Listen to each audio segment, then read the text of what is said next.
Saturday.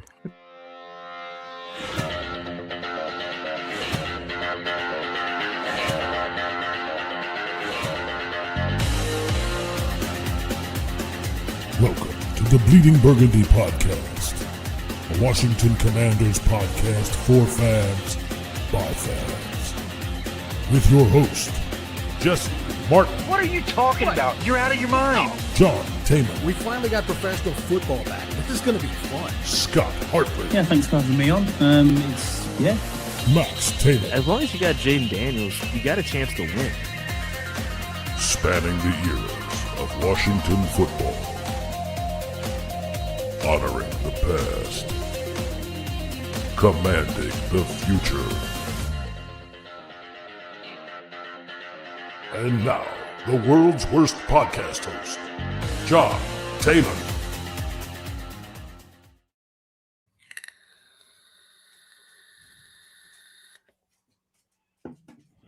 Oh, since John is on mute. John, it's the world's worst podcast host because he's on mute.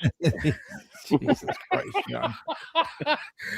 Well, hell, man, it's a Saturday afternoon, and I am the world's worst podcast host, even on a Saturday afternoon. This is pretty damn bad. Hey, what up, Scott? Scott G says we're starting on time. So the typical lateness is due to Scotty. We didn't want to say anything, Scott, but the dude has a punctuality problem. Those lists don't make themselves. Yeah, and starting on time is something that is really a sliding scale today because we're not even supposed to be on today. About an hour and a half ago, I just got a wild hair up my ass after having everybody kick me up and down through social media because I am not a fan of the Diami Brown signing. That might as well just come on here and chat about it. See if it's nobody else doing anything. What else are we going to do? Talk about some football. There's my good friend over there from Southeastern Virginia. He's not doing anything today either, so we're going to talk some football. There he is, Jesse.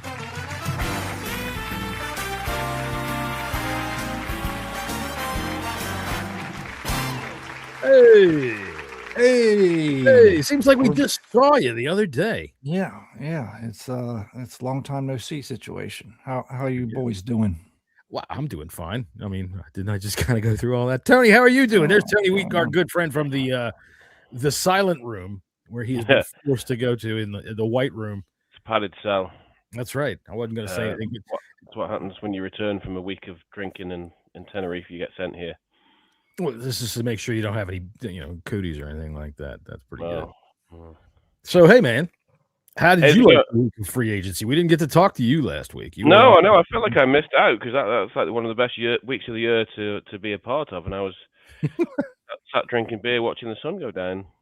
Hell of a week. I mean, absolutely. We'll get into it, but delighted overall. I think they ticked all the things that I wanted them to do. Not even specifically players, but just in terms of getting, as they said, and as Peter said, younger, faster, more dynamic. Mm-hmm. They did that. They've kind of ticked all those boxes. So far, and it does what we talked about as well. It kind of gives them a little bit more clarity and direction in terms of the draft. Well, let's see who's this here, Mr. Z Warrior. Hello. Anyway. I agree. I think it really opened up the draft, and even with what they've continued to do. We just did a podcast on Thursday to talk about all of the exciting moves that have happened then, but they haven't stopped. They re-signed Chris Paul, which made me very, very happy. I'm a big fan of his. Jerome Ford today. I think that's a really good signing. Diami Brown, Van Jefferson. We'll get into that. But I mean, even as I sit here and maybe sneer at those a little bit, dude, if that's the worst that we're doing, what a week.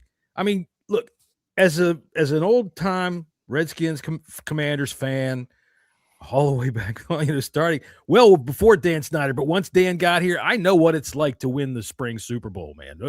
We do this a lot. Oh, my God, look what we've done. And it fizzles. Do you feel a fizzle, Jesse? You feel a fizzle? No, I think Peters and company, they had a plan. They attacked their plan. Did they get everybody they want? No, but they're not going to do that. Nobody does. But it seems like they had a plan A, B, C, and D for each situation. Mm-hmm. And they attacked. I mean, the needs were clear as day. If we could sit on the couch and point out what they needed, you're damn sure that they're going to know what they need. Oh, yeah. and they've gotten younger, faster, and better on all levels of the fucking defense. Sorry, this is great. Paul's having some fun. John and Jesse are goddamn hillbillies. I guess Tony, a beard this day, nowadays considers yourself a hillbilly. God dang, well, I'll tell you what, God dang, just this here podcasting is some nifty stuff, boy. At least we got our teeth, though. That's right. Dukes of Hazzard. That we do. We have teeth.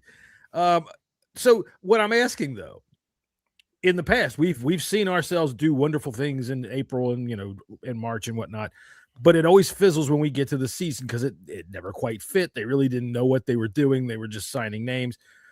So what do you feel as if, because I asked Jesse and he missed the question, I'll go to you, Tony. Do you feel this year as if, even though we've made these great moves this past week, will it translate to success on the field?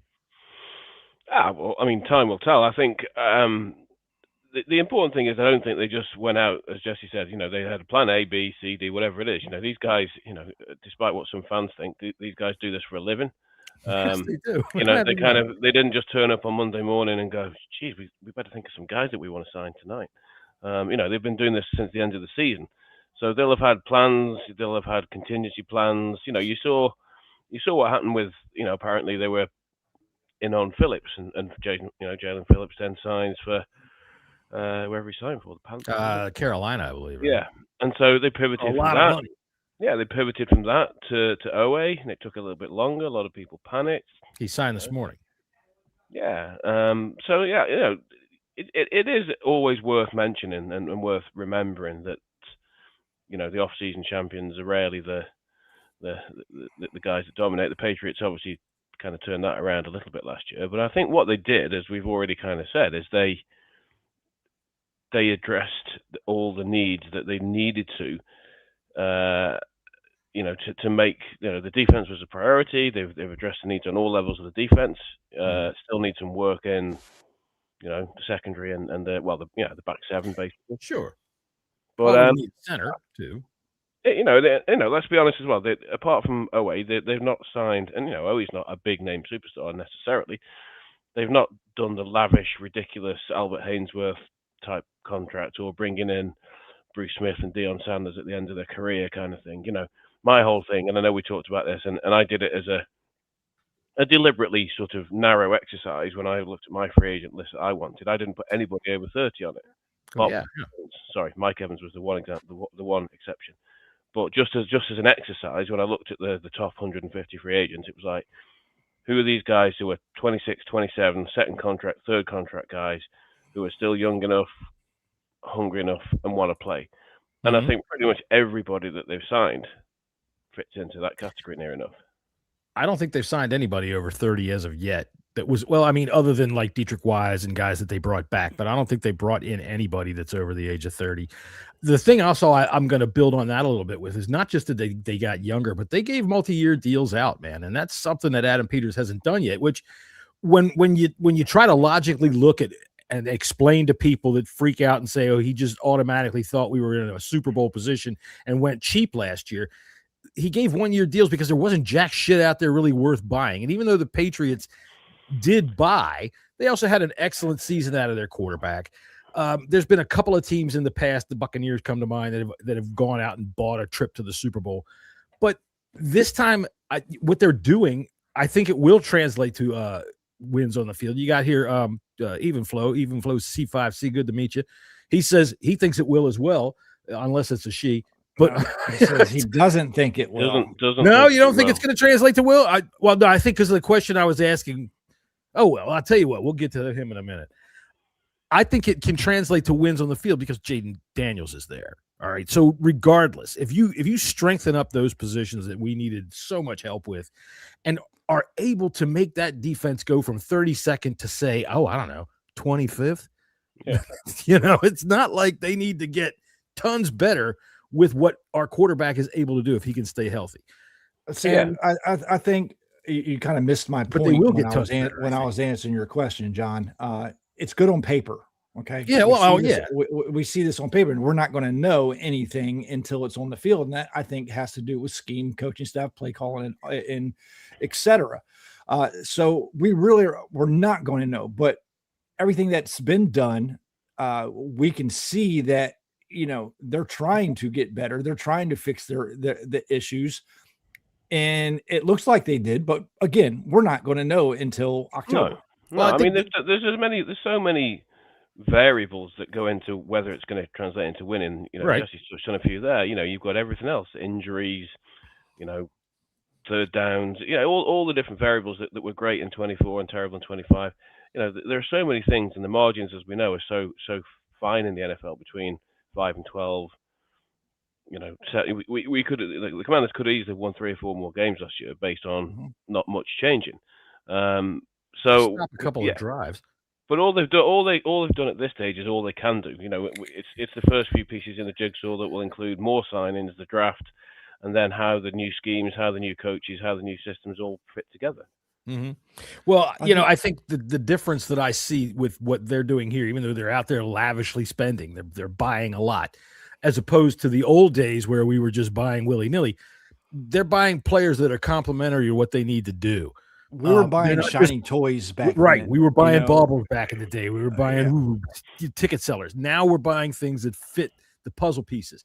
What I was going to get to with that, it was a comment that somebody had mentioned this morning to me. In talking about the draft, I really think that what we've done this week opens it wide up, right? And at 7, if we stick and pick at 7, I think no matter how it plays out ahead of us, we're guaranteed to get somebody of impact right away. With what we've got and what we've built, we can go any which way we want. Any which way we want. Yeah, there's some you're right. It's whoever is the highest on their board at the time. I mean, I don't see an offensive lineman being picked, but who's ever is the highest on their board. I will say the one thing that is just in the back of my mind worries me a little bit. When signing all these players, the one thing that hasn't really been addressed is pass coverage. We got a lot better in stopping the run, which with pretty much all of our defensive picks, all of our picks were really focused on stopping the run and getting to the quarterback. But who's going to cover the receivers? Last year, Mikey Sanders still, Marshawn Lattimore, and Amos to an extent, but even though I think he was our best cornerback, weren't very good at it. Take that with Quan, take that with Will Harris. I know they like Will Harris. I think Will Harris was the most active out of our back 7. And was the best trying communicator. To make up for all of Quan's mistakes. That's true. and was the best communicator at back there. I could clearly hear him on television a lot of times going, "What the fuck are y'all doing?" Yeah. The players that we brought in, Chanel and the safety that we brought in, they're not known for their pass coverage at all. Cross isn't bad. Cross has got good speed too. He can do a lot of things. But when you say stopping the run 100%, but getting after the quarterback will make that back end better. Makes your secondary look Robertson better, came along, right? Amik Robertson was our first signing. I think I said his name right. Yeah. He was our first signing. So if you're looking at him, Sanderstill, and Amos with a pass rush now, with somebody that can get after them and make it so that they are not able to just freaking stand back there all doggone day and do whatever they want, or pick on the linebacker who can't cover anybody, since we've got guys now with a little bit more speed there. I think that's going to make the difference. And, they've got Mansour in for Mansour Delane is in for a visit today, right? I think, or they're going to He's a top 30. He's a top 30 visit. So he's on their list. They really can go a lot of different ways with what they do in the draft. At this moment, personally, I'm hoping wide receiver, but that's at this moment. With what they do, who knows? I'm thinking, Jeremiah Love is in play big time, but then they go sign Jerome Ford today, and I'm looking at this committee thinking, that ain't too bad. Go ahead. You don't think so? You don't think that precludes not drafting Love? I don't think so. I mean, if you look at the deal for what's Rashad White, $2 million, 1 year, and I think Love is 100% in play. I think Ford's less than that. Yeah, they're protecting themselves in case he's not there. I think he's the target at 7, and if he's not at 7, then they're going to try to trade back. I don't think any of these wide receivers are worth a top 10 pick.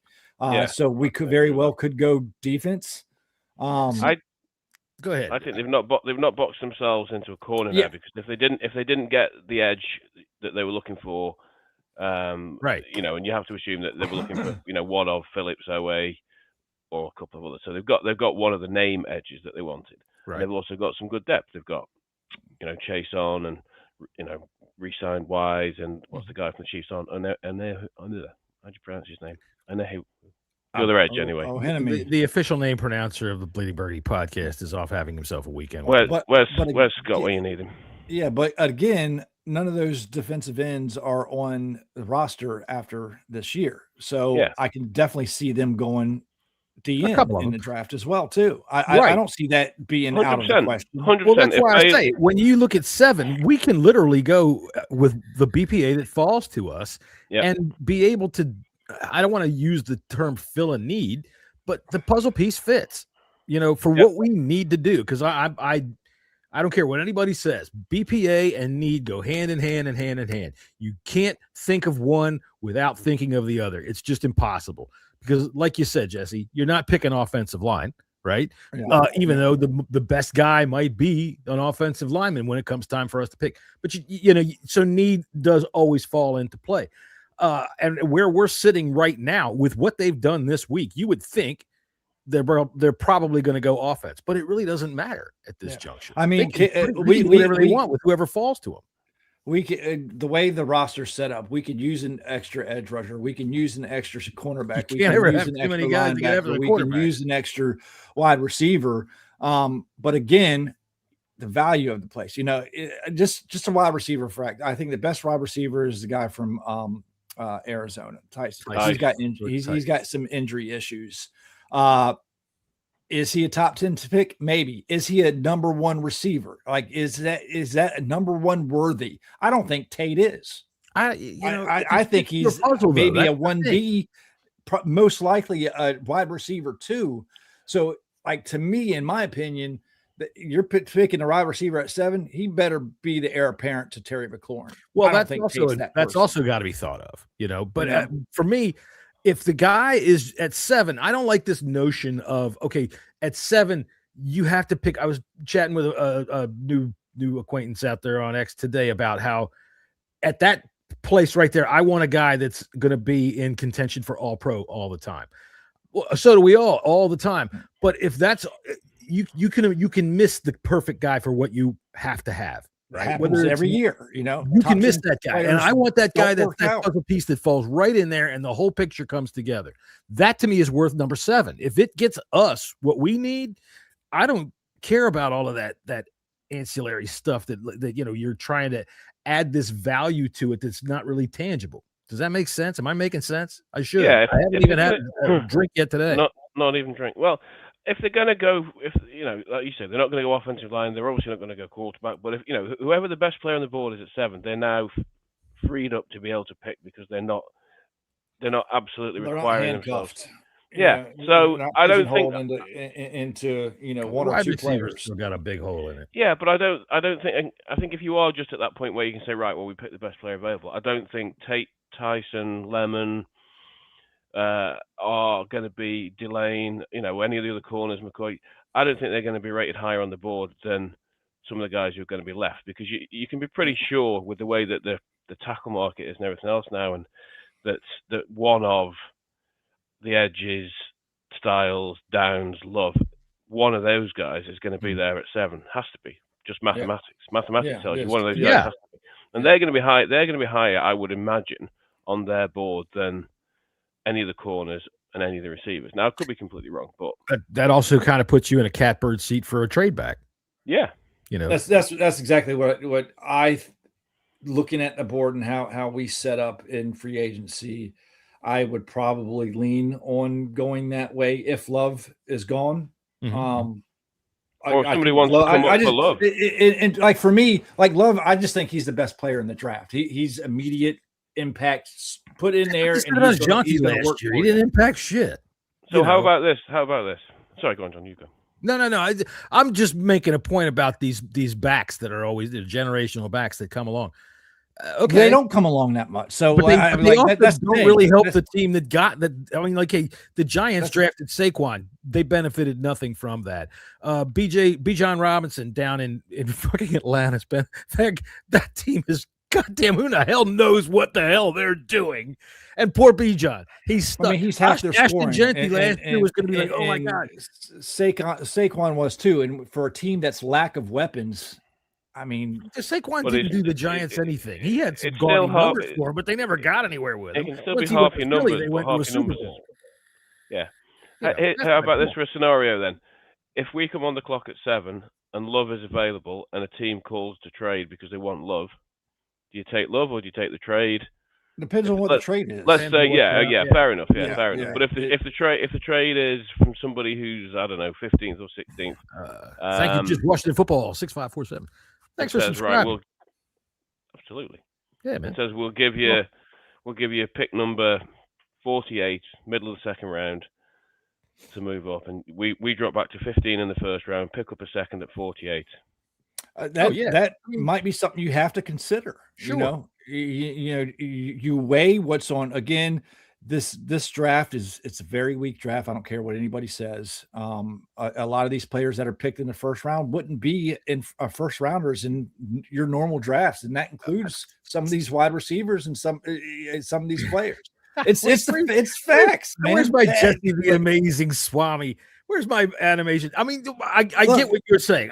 There's like five players that are actually considered first rounders. Okay, but here we go again with to me, which is where we lose track of reality, because we take these guys at their word that this guy might not, he shouldn't be a first round.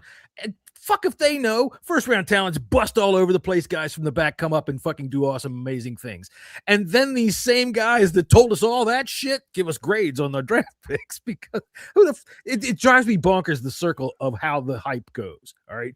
We all got hyped up on all these players in free agency. And then they're these same guys that hyped them all up. Now they're going to grade the teams on what they did before anything is ever done. So there's always this level of there's a consensus ranking, and that's the reality of it. Rating. And this is what you're looking at the tea leaves. Well. You're looking at the future.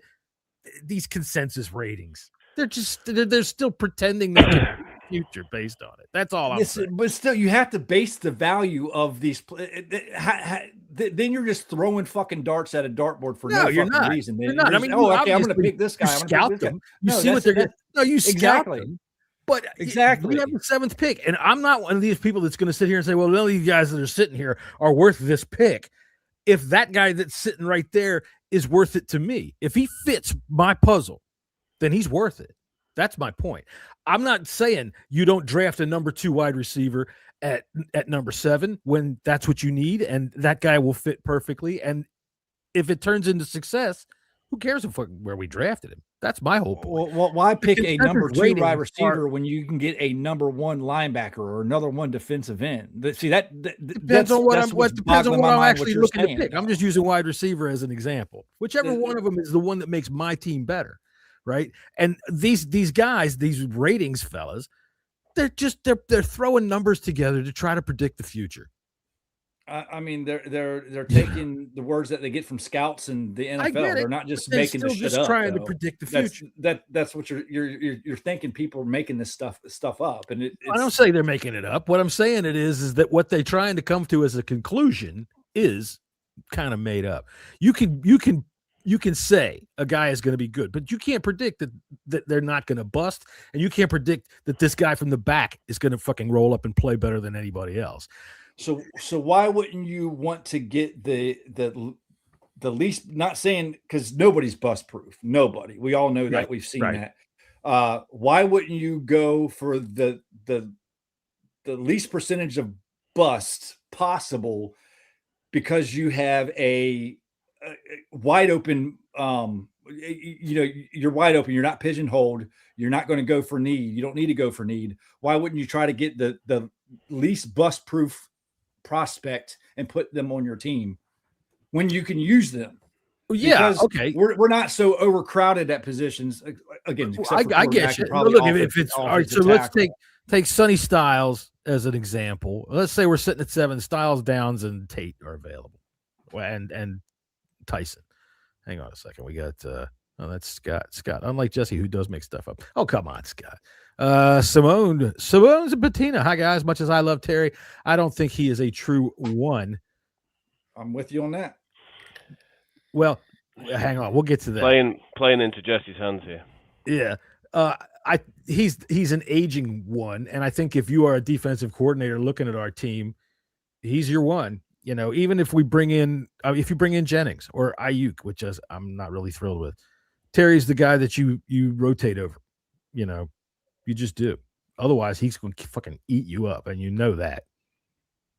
I just think going back to the draft grades and all that kind of stuff. When you look at the, you know, I'm not just talking about anyone, but when you, the guys, some of these guys who are ex-scouts, you know, what they're doing year on year, obviously, is they're ranking guys based on traits, characteristics, right, right. Yeah. And so what you can get, obviously, then is a comparison sort of year on year of where players rank. And I think, you know, this year the consensus seems to be, and like you said, John, it's not guaranteed to tell you anything about the future, but in terms of people compared to people of other years, I think I read somewhere that there were 13 true first round grades this year from one of the ESPN guys. Mm-hmm. In other years, and that's considered to be very low. In other years, it's 20. Other years, it's 22. I think there might have been 16 last year. Yeah, it's not predictive, but I think it just gives you a, you know, everybody likes to put everything in buckets. Obviously, you know, right. There's an amount of that, but I think it just gives you an idea of where players are at. Okay, I mean, as a general, a really roundabout way to look at the overall talent level. Kind of on that note, I'd almost even be willing to try to pick up something for next year too, because next year's draft is going to be a lot stronger. From what the professionals say, like okay. This is where the wide receivers issue comes into place. Right. I would rather fill wide receiver with, you know, not top draft picks and hit wide receiver next year when we're really going to need it, when there's going to be really good wide receivers coming into the draft, all over the draft, not just 3 of them in the first, you know, round. Right. That aren't really considered first rounders. You've also got to consider what fits with what they're looking to do, because, you know, somebody who might be a great fit in somebody else's defense might not be a great fit in Jones's defense. If he's talking about moving people around, playing 3-4 base or whatever, you know, a 3-4 defensive end is going to be a different type of player potentially to someone in a 4-3. Or, you know, absolutely, we don't know exactly what types of players they're looking to fulfill different roles. They will. Well, from what we see right now, they're looking for guys that can do a lot of different things. And one of the things that we mentioned on Thursday that I really like is that they can come at the quarterback from anywhere right now. Not just these edges that they signed, but the linebacker that they signed, Chanel, that dude can come from anywhere. Luvo can come from anywhere. They really can mix it up, which is part back to the answer of what we were saying about they haven't really done much building on the back end to try to stop the pass, because I think that's where you try to stop the pass. I've long said so. With the way the rules are now, if you try to stop the pass on the back end, you're dead. You've got to go affect the quarterback first and foremost. If we've got guys that can stick, all right, we don't need them, hopefully, to stick for 4 seconds anymore. You know, last year they're trying to stick for 6 and 7 seconds, and they're not knowing where to go in the first place. It's terrible. This year, let's go get the quarterback. Let's get them off their spot under 3 seconds, man. Let's get them at 2 seconds, get them moving around and worried about where we are. Washington Football wants to know, are we going wide receiver at 7 or just keep building on defense? I think that's what we've been talking about, that we're wide open. We can practically do anything. And I think that really the little tiny argument that we just had right there is just, I'm not saying that these guys don't know anything, but for first round level talent, whether this year has it or not, this year is where we're picking. This year is what we're in. You know, this year is where we have to do what we need to do for what we have. If you understand. And I think it's like, based on that, I think it's pivotal because of the lack. You know, it's lacking a little bit of talent, as in other years. You know, most years. I think, you know, you're in a spot where you can do a whole bunch, but you want to be right. You want to make sure that you want to make sure that you get that special player at 7, because you're less likely to, you know, just the percentages of nailing the pick it might be a little bit less than in years past. Does that make sense? Yeah, it does. It blew us to blue chips, Ohio State wide receivers. Just to finish off on Right. that, on the question, I don't think I'd be surprised if they take a receiver at 7. If they somehow manage to engineer a trade back into the middle of the round, then I think that's a lot that's more where I'm at likely. there too. But at 7, I would be very surprised given who is going to be available at 7. Whichever way the board falls, 1 to 6, take Mendoza off it. So you're talking about 5 more picks before the Commanders select. Yeah, You know, I think it's Downs, not Downs, but I think it's Bailey, Styles, and Love. I think it's one of those 3. I don't see Downs. I think Downs has gotten a lot of hype, but teams just don't pick safeties in the for They top don't. 10. But see, that throws everybody in a bin, and I just don't think that is fair to the player. I'm just going off the law of averages, man, and what I got you. what happens. You know what team, how teams value. I get it. certain, certain you've got certain things. You know, Paulie you've got 3 edges. You've got, if you call him recent edge, you've got Styles, you've got Downs, you've got Love. So that's what, 3, 4, 5, 6. So you know, one of those guys is going to be there, and that's before you even consider someone's probably going to take a tackle. I think there's a chance maybe more than one of those guys are going to be there, because I think you're going to get one of the offensive linemen, the offensive tackles. I think I'd say I'd say at least a couple of those guys are going to be there, and then the question then is, do you want that? Do you get a trade offer, or are you going to go off your board? Because I'm guessing that they're not going to have a receiver ranked above some of those guys. I think whatever happens, you're not rushing to the podium. All right, unless it's Love. Unless it's 7. Yeah. I was in the don't draft Love camp, and not because I don't think he's a great player, but because we had no defense prior to free agency. I didn't think that we had enough at edge. Now you could probably make a good argument now that they'll be okay with that. I mean, that was my point weeks ago before free agency started. Yeah, we could potentially do enough where puts us in a position that drafting Love would be fine. And I think I agree. I was in the same in that position. I was now. against it at the time because, and I said that look at the Super Bowl as the latest example. You know, when you've got a running game that's doing really well, if you can't put points on the board, you need a defense that makes those field goals stick, and we don't have that. But now, ostensibly, we do. And so now I think we're wide open. We got insurance just in case Love's there. To me, how it sets up, I think Love is the target, but they're trying to protect themselves just in case he's not there. That's why you go sign a Rashad White. That's why you bring in Jerome Ford. I don't think players like that, and you can still, if you can't get Love, I'm sure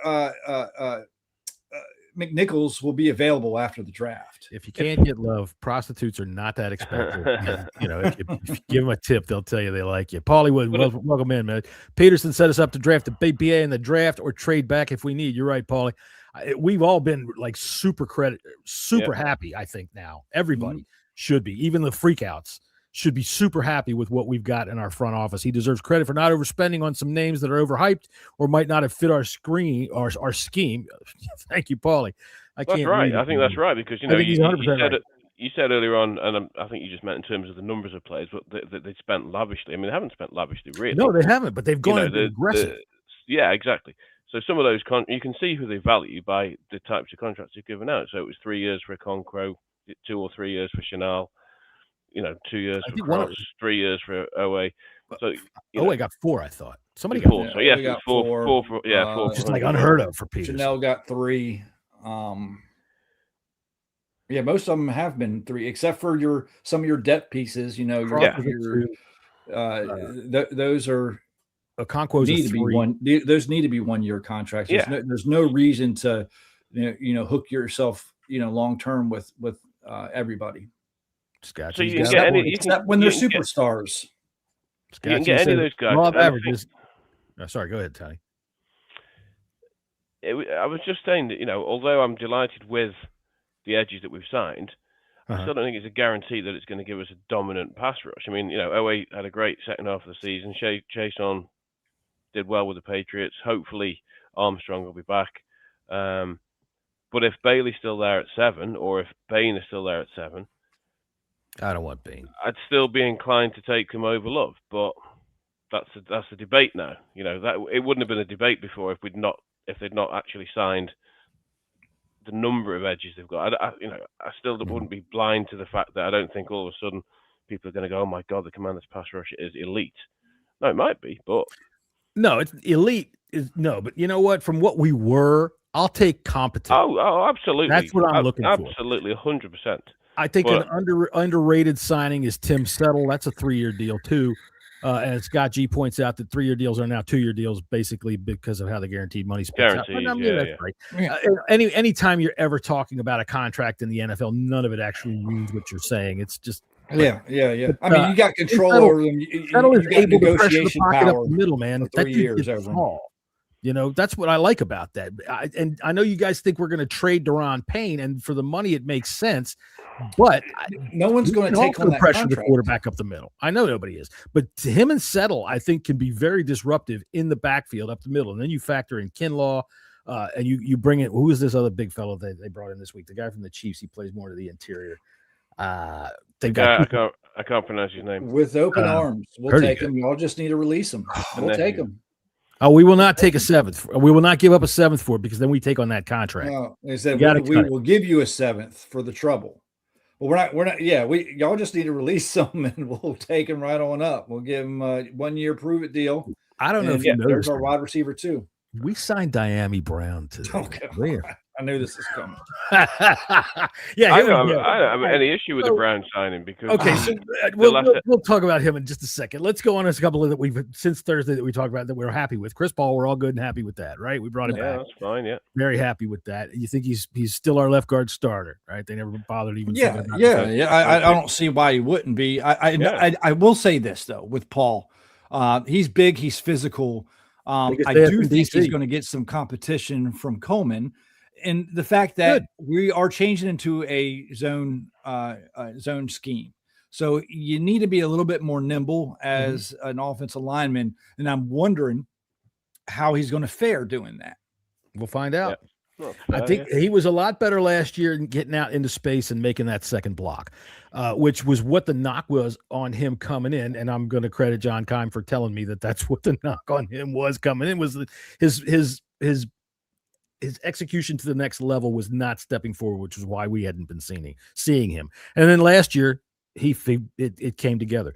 So if he can do that, and honestly, when you're talking those zone run schemes, man, the way they cut back into those freaking holes from the backside, with his big fat ass sealing it off over there, ain't nobody getting through there. I'm telling you right now. I'm just saying this based on, I don't know, just general perception. That man's got the biggest rear end on the eastern seaboard. You can take any fat woman from Walmart you find. His ass. You should this week. I'll say something else that's fat. I mean, listen, I found out this week that our newly signed linebacker Leo Chanel was the 15th kid of his parents. His mom didn't know she was even pregnant with them, and one day he just plops out. And something's she's dragging fucking a baby by an umbilical cord because she didn't feel him come out. She's just walking around with it. Walking around, motherfucker. Kids. That's why he's so tough. All right, that's why he's so tough. I gotta say, him out like a pea shooter. I'm glad he's tough, and I'm glad that helped him out. But Jesus, the father needed to freaking have a hobby, man. To buy that man some something to whittle, something. Oh my God. It's not Philip Rivers. That woman, Jesus Christ. Yeah. I was like, what the? How does that even happen? How can you even do that? Seriously, that's insane. Just going back to the receiver thing for a minute. I'm still interested in how it's going to work out, because obviously the Ayuk talk sort of continues.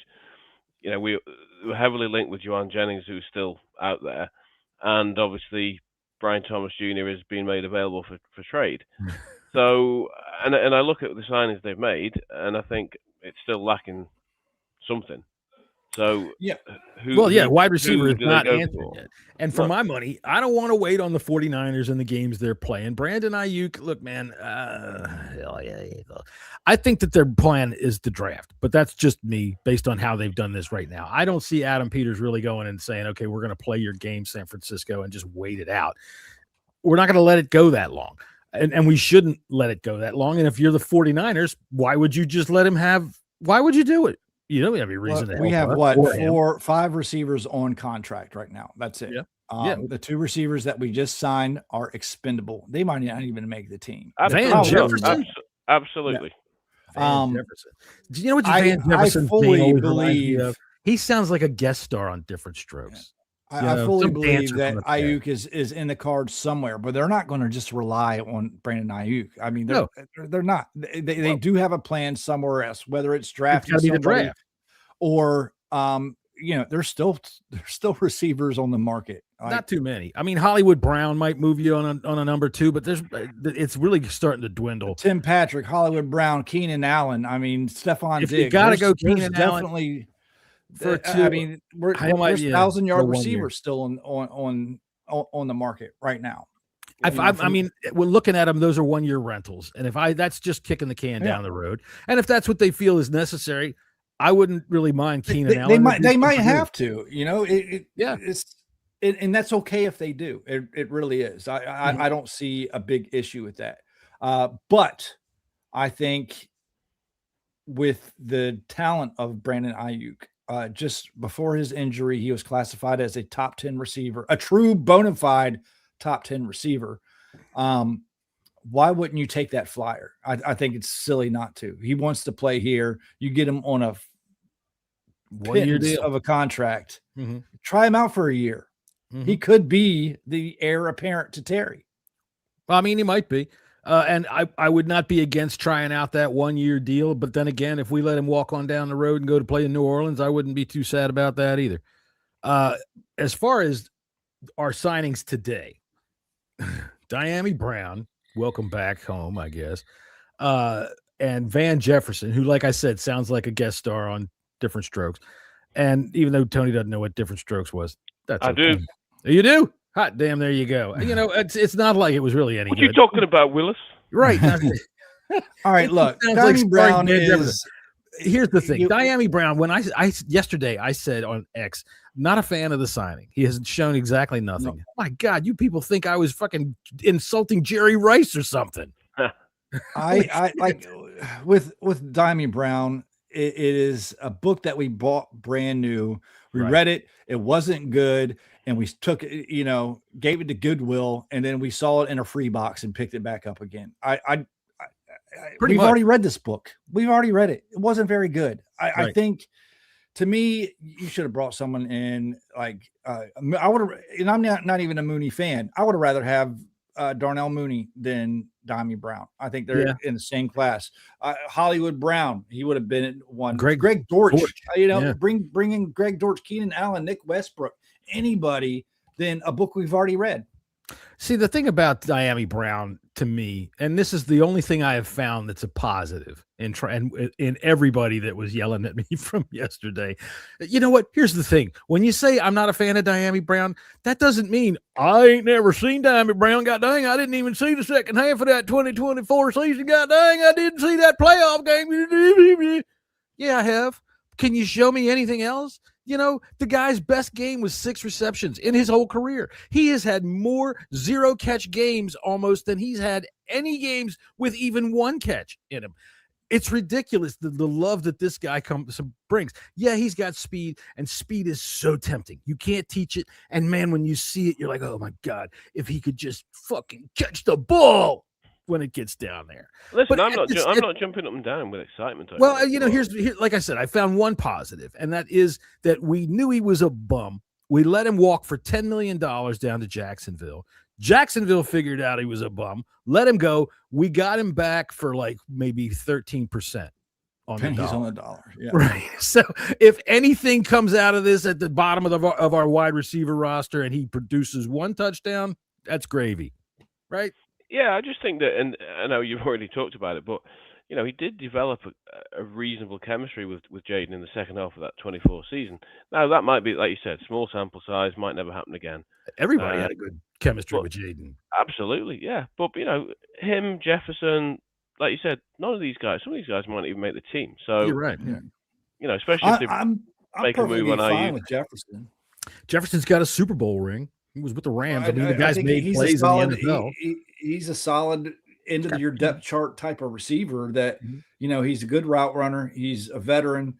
And like John said, he's got a Super Bowl ring. So Yeah, They're I'm just giving good with themselves something like that. opportunities. They're just giving themselves chances. In looking at the rest of the room, does this move anybody onto a hotter seat? Okay, so you got Christian McCaffrey, little McCaffrey. All right, you got Ed McCaffrey, whichever Luke, McCaffrey. Luke. Luke. We got freaking Jennifer McCaffrey. We've got Jalen Lane, who's not going anywhere. We've got Treylon Burks. They just signed. I don't think he's not going to make the team. I think he makes the team. And do these either one of these guys? I got Luke is my wide receiver 2 right now. Well, in that case, we definitely need to do some work. Yeah. I can't even remember. That's not a position that anybody wants to be in. Now, I'll say this: I think Luke gets a bad rap. I thought he was really starting to come on before his injury, and I think he just needs some time to develop with Jason. With Jaden, do I think he's a wide receiver 2? Absolutely not. But he damn sure can be your wide receiver 3, 4. Yeah, sure. We got a bunch of 3-4s. I think. Well, that's the problem. We need somebody to regardless of whether Terry's in a true number 1, you need somebody to come into that number 2 role, and there's a whole bunch of 3 and 4s, as we've said. Right. Look, listen. I'm not the biggest Terry fan in the world, but he is our wide receiver 1. Yeah. And thank God we have him, because if he didn't, we'd be up Schitt's Creek with a turd for a paddle.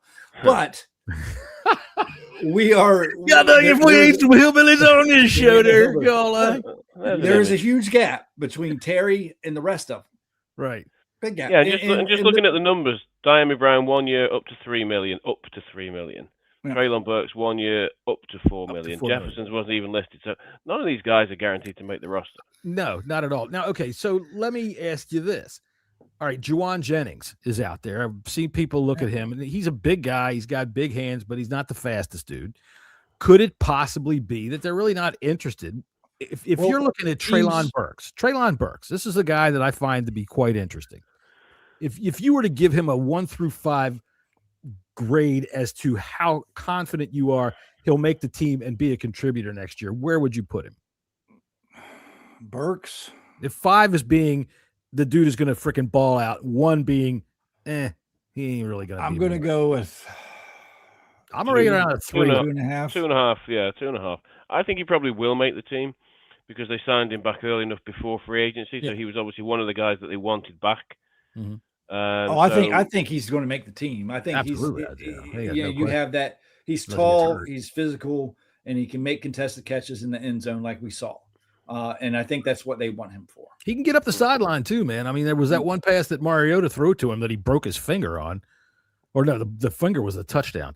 I just can't rely on him as a wide receiver 2 right now. I just can't rely on him. Haven't seen enough. We need to see him stay on the field.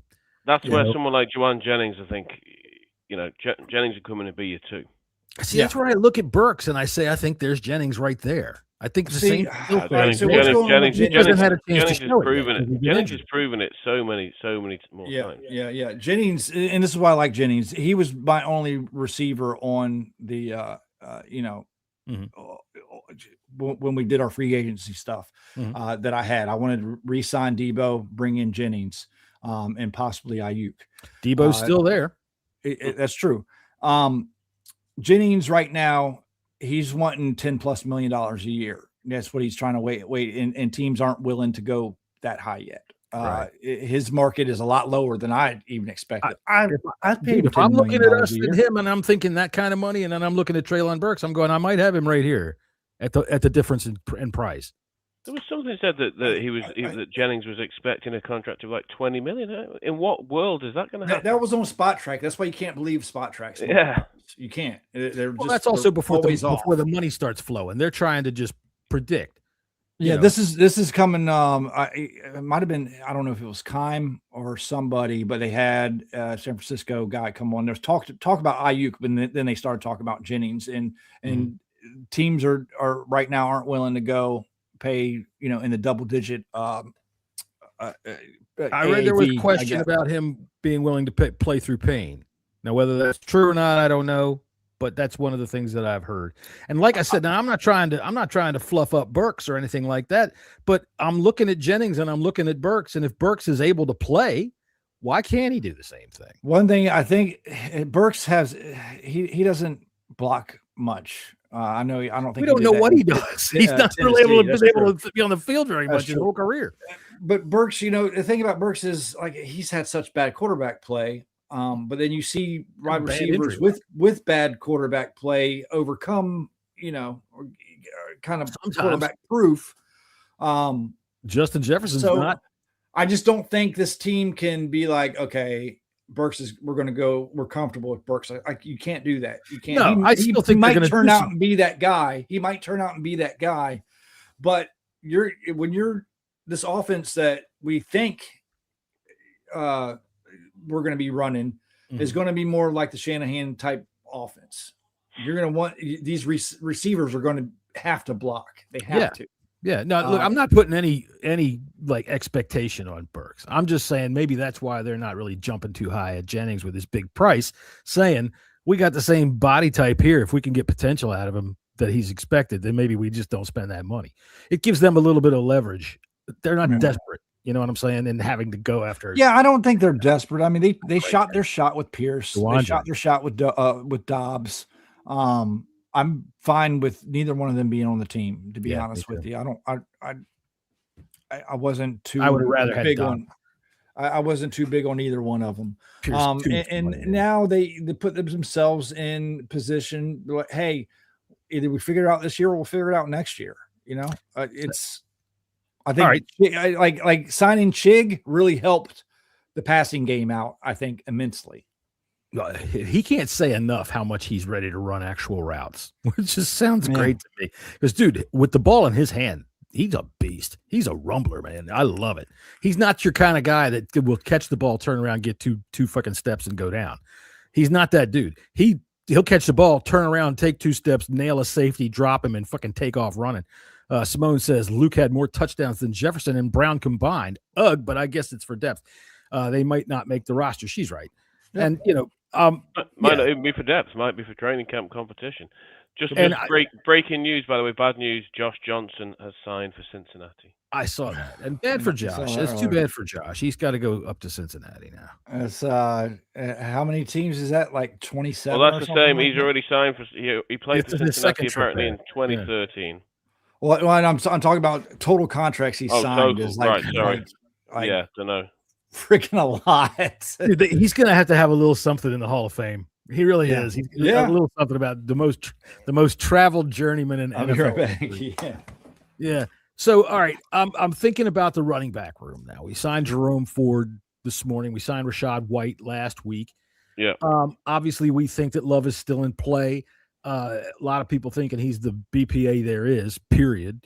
Yeah. So, if we go with White, Ford, and Bill, I'm not too upset with that as a committee. How do you feel? No, I'd be reasonably okay with that. I think it's a better committee. I mean, I quite like C-Rod, but I'm not too upset to lose C-Rod. I think, you've got White who's proved to be quite dual purpose. He can catch the ball out of the backfield. He can run.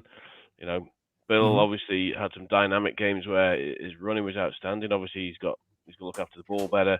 He's got to protect better. He's a kid.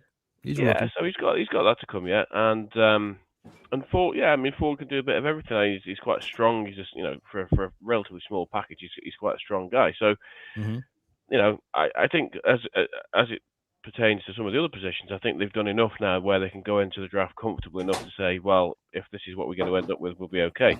I think receiver wise, they're probably not in that position. So I think that's right. But you have that difficulty then of saying, well, you don't really. Is it worth picking a receiver at 7 based on who these guys are? Now, they might, they might have Tate or they might have Lemon or Tyson. I mean, like you said, Tyson was probably the top dog a few months ago, and then obviously the injury stuff became more prevalent, and that's a red flag. So who knows? Well, I think Jesse, we started talking about the backfield. If we ended up going in the season with Ford, Bill, and White as our committee, I'm all right with it. I think that's I think Ford brings a bit of a thump to him. You're right. He is a small package, but he hits like a freaking ton of bricks. There's guys that are like that. And he can catch. He's got really good hands. So there's a lot of more dynamic addition with these two lower end free agent backs, I think, that gives our backfield a little bit more pop. Absolutely. I like it a lot. And I want to keep developing Krosky Merritt. I think that the guy's got talent, man. I really do. And I don't care whether he was a 7th rounder. I don't think that makes a bit of difference. Well, it doesn't matter now. He's not. No, he's not. Yeah. He's a second-year NFL player is what he is. So yeah, I'm happy. I think you're absolutely right. It's a very good possibility we go in. I think it's, that's why we brought in the Ford to protect, like kind of insurance in case, I think they insured themselves for multiple situations, whatever happens in the draft. And that's include bringing in Ford. And if that's the case, then we're going to be just fine. And you're right. Bill can develop into a really good back, or he could be, we'll just say, just give the example, Tyler Algier. Good back. What was he, a 5th or 6th rounder or something like that? Yeah. And he could be successful in being that type of back. That still remains to be seen. But yeah, we could be fine going in with our backfield. With we're gonna have to pick up someone else, obviously. But again, McNichols, Eckler's still out there. There's many backs that are still available. I'm just throwing names out that could be your, in case of injury. Eckler. Sure, we still have Edwards. Didn't we sign him to a futures contract? The kid from Michigan? The kid from Michigan. I think somebody poached him off of our practice squad last year, but I'm not 100% sure. James Jones, welcome to the show. He says it's a good, decent room, and I agree. I think it's a decent room. It's not Is it spectacular? No, it's not a Gibson Montgomery, but you don't necessarily have to have that. Right. You're right. Exactly. What you need is effective. And this running game last year apparently was 4th best in the league, although I can't freaking figure out how. There was only maybe a game or two had something to do with that too. True, but a game or two in which you actually saw the run game making it mattered. All right, it seemed like we actually got that number, 4th best in the league somehow, because we were constantly on punting. We were it was just such a fucking haphazard mess. I'm not sure exactly how we did it. But this year, I think we can go in with a plan at running at the running attack and have good backs to be able to do it.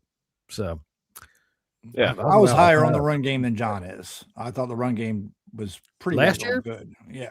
Well, dude, you know me. I'm a Chris Rodriguez fan. And it was just I'm not down on how our run game was last year. It just was underused, and I'm not sure how it got that high in the statistical ranking because it was just never really a part of anything. It was everything. Of course, that was our whole offense. Nothing was really a part of anything. It was just kind of it was broken. The offense was broken. Yeah, it was all kinds of I think starting with the injuries, you can start there and then work down for the other reasons why it was broken. Yeah, our plan was just not good, and to the game plans going, and you could just smell it.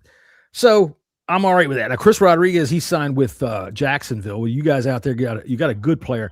I've been in the tank for Chris Rodriguez for a long time. I think he's been underused here in Washington. I think he's a good thumper back.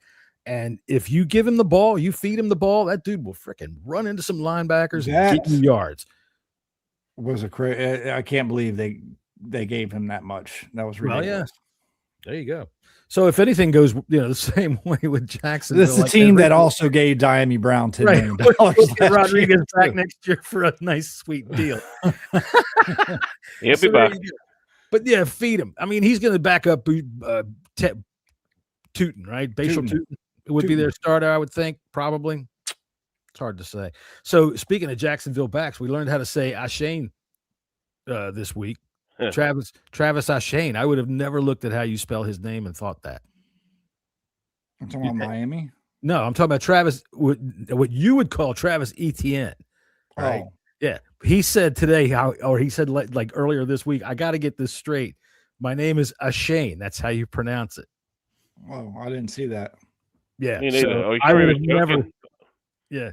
So now that's how we pronounce his name. Now I have to figure out how to pronounce half of these guys that we signed this week.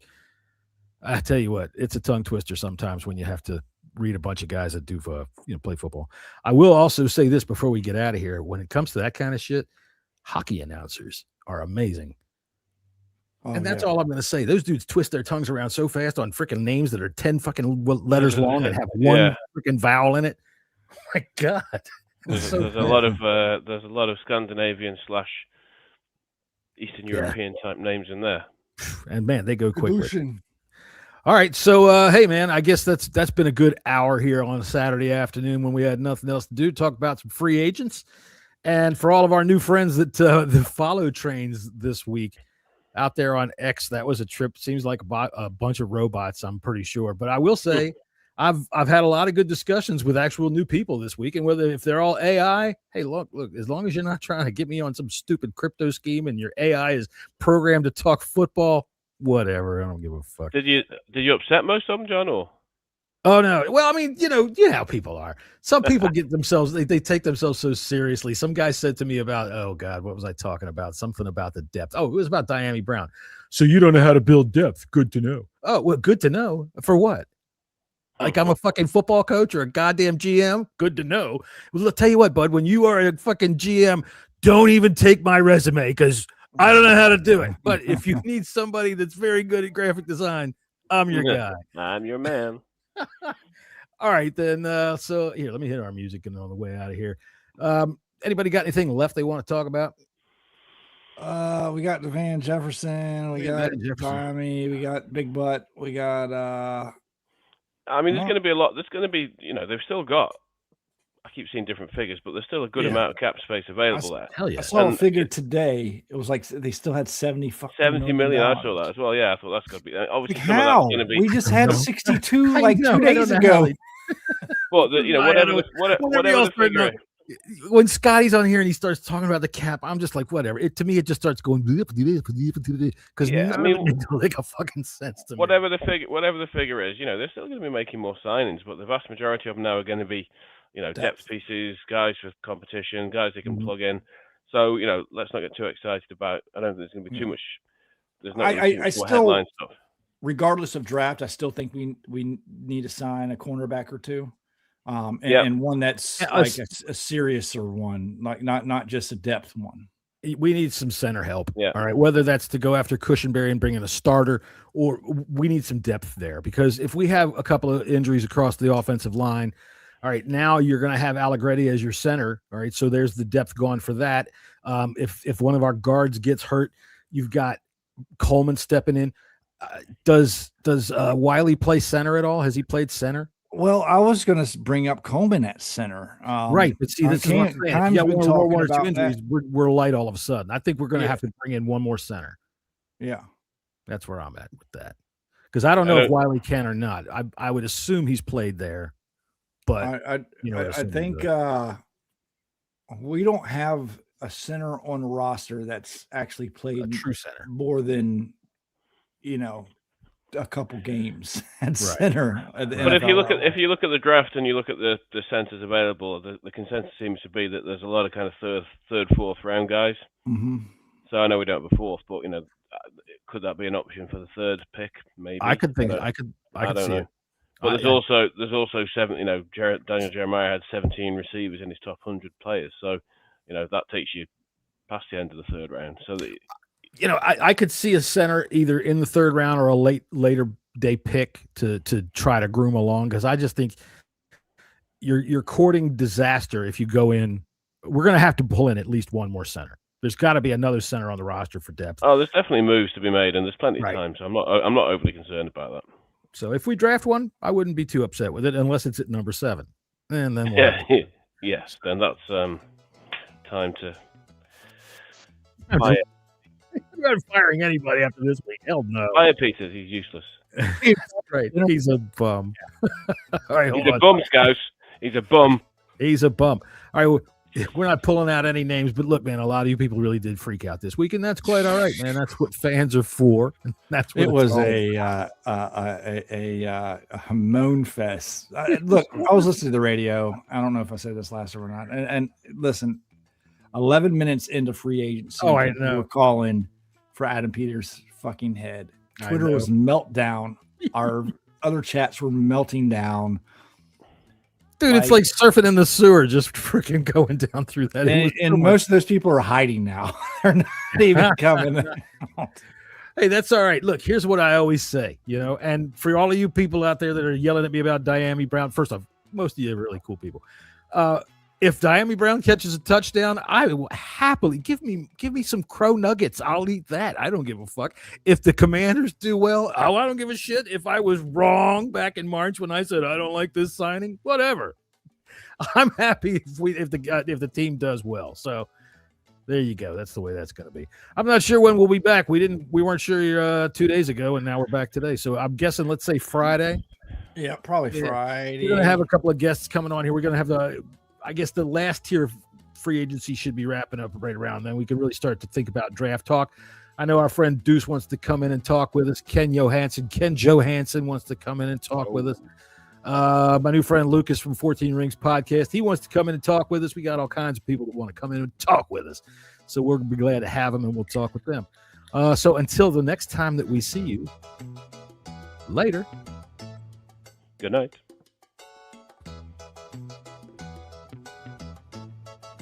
Oh, I got to push the button. I sit here dancing all damn day.